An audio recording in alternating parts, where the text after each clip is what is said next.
Hi friends, welcome to நல்லதொரு வீணை channel. இந்த வீடியோவில் கல்யாண வீட்டு ஸ்டைல் முட்டைக்கோஸ் பொரியல் எப்படி பண்ணுறதுன்னு பார்க்கலாம். அதுக்கு ஸ்டவ்வில் ஒரு கடாய் வச்சு கடாய் சூடானதும் 2 ஸ்பூன் அளவுக்கு தேங்காய் எண்ணெய் சேர்த்துக்கலாம். எண்ணெய் சூடானதும் கடுகு சேர்த்து பொரிய விட்டுட்டு ஒரு வெங்காயம், காரத்துக்கு தக்கன பச்சை மிளகாய், கொஞ்சமாக கருவேப்பிலை இலைகள், 1/2 ஸ்பூன் அளவு ஜீரகம் சேர்த்துக்கலாம். இப்போ இதை லைட்டாக வதக்கி விட்டுக்கலாம். தாளிப்புக்கு நம்ம சேர்த்துருக்கக்கூடிய பொருட்கள் எதுவுமே கருகி போயிடக்கூடாது. லைட்டாகவே வதக்கி விட்டுக்கோங்க. அடுப்பை மீடியம் ஃப்ளேம்லேயே வச்சு ஒரு பெரிய முட்டைக்கோஸில் பாதி அளவு மட்டும் எடுத்துருக்கேன். அதை நல்லா கட் பண்ணிவிட்டு ஒரு 10 நிமிஷம் தண்ணியில் ஊற வச்சுட்டு அதுக்கப்புறமா தண்ணியை வடிகட்டி கடாயில் சேர்த்துருக்கேன். இந்த மாதிரி செய்யும்போது முட்டைக்கோஸோட ஸ்மெல் எதுவுமே வராது. 2 ஸ்பூன் அளவுக்கு பாசி பருப்புமே நல்லா வாஷ் பண்ணிவிட்டு ஒரு 20 நிமிஷம் ஊற வச்சுருந்தேன்.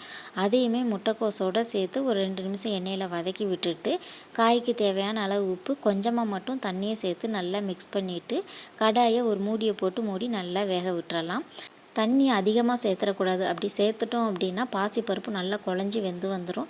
நம்ம கல்யாண வீடுகளில் சாப்பிட்ற முட்டைக்கோஸ் பொரியலில் பாசிப்பருப்பு அப்படியே முழுசாக இருக்கிற மாதிரி தெரியும், ஆனால் நல்லா வெந்தும் வந்திருக்கும். முட்டைக்கோஸோட கலரும் மாறாமல் அடுப்பை லோ டு மீடியம் ஃப்ளேம்லேயே வச்சு நல்லா வேக வச்சுக்கலாம்.